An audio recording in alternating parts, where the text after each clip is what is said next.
Mga bumubuo ng komunidad. Araling Panlipunan Grade 2. Kamusta mga mag-aaral? Ating pag-aralan at kilalanin kung sino-sino at ano-ano ang mga bumubuo ng komunidad.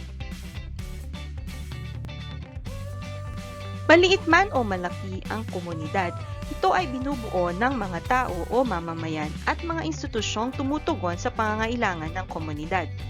Ang mamamayan ay mga taong naninirahan sa komunidad. Ang bawat mamamayan ay may kani-kanilang pamilya o mag-anak. Binubuo ang pamilya ng ama o tatay, ina o nanay, at mga anak. Ang mga kamag-anak ay mga kasapi ng pamilya katulad ng mga lolo at lola, mga tiyuhin, tiyahin, at mga pinsan. Sila ay sama-samang naninirahan at nagtutulungan para sa ikauunlad ng pamilya.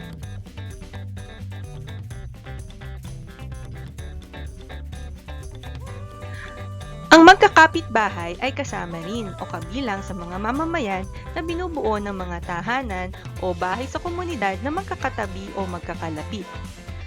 Ang magkakabarangay, sila ay ang mga pamilyang naninirahan sa iisang barangay. Ang barangay ay isang komunidad na karaniwang binubuo ng higit kumulang sa 30 hanggang sa 100 pamilya. Isang institusyon pa sa komunidad ay ang paaralan.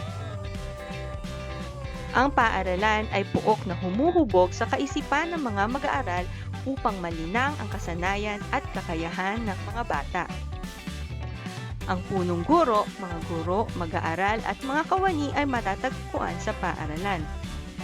Sa paaralan natin natututunan ang pagsulat, pagbasa, pagbilang at kagandahang asal.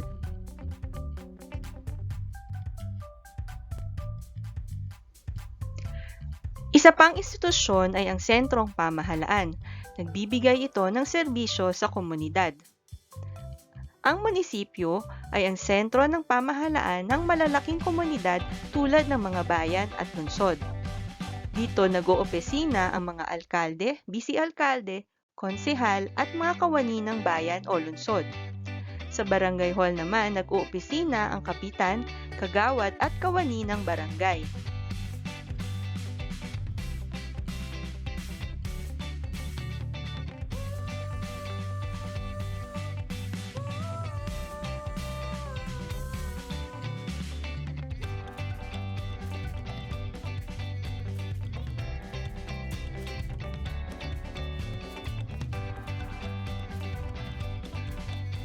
Sentrong Pangkalusugan.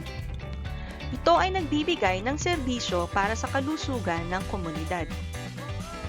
Dito dinadala ang mga mamamayan na may sakit upang mabigyan ng gamot at pangangalaga. Ang ilan sa mga sentrong pangkalusugan ay katulad ng ospital, klinika at health center. Matatagpuan ang mga doktor, nurse, dentista at mga profesional sa kalusugan.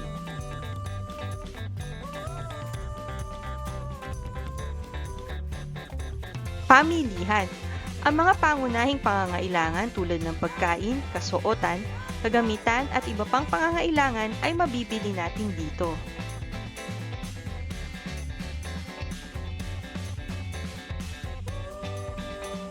Pook Sambahan. Iba-iba ang tawag sa pook sambahan ng mga relihiyon. Simbahan o kapilya ang tawag sa pook sambahan o bahay-sambahan ng mga Kristiyano. Moske ang tawag sa pook sambahan ng mga Muslim. Pagsasanay. Hanapin sa larawan ang mga bumubuo sa komunidad. Simulan natin! Sa larawang ito, matatagpuan nyo ba o makikita nyo ba kung alin ang mga institusyon o mga tao na bumubuo sa komunidad? Isa-isahin natin. Titigan nating mabuti.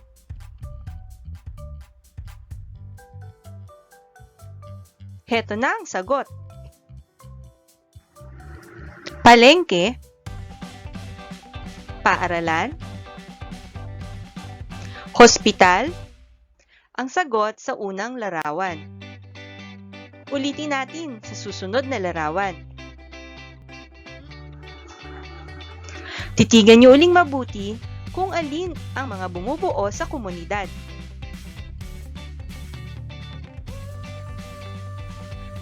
Sasabihin ko na ang sagot. Mamamayan. Naroon din ang pook sambahan at ang munisipyo. Huwag niyo pong kalimutan i-like ang aming video, mag-subscribe na rin po kayo sa channel ng Lesson Aider at mag-iwan po kayo ng inyong mga komento sa ibaba. Maraming pong salamat sa panonood.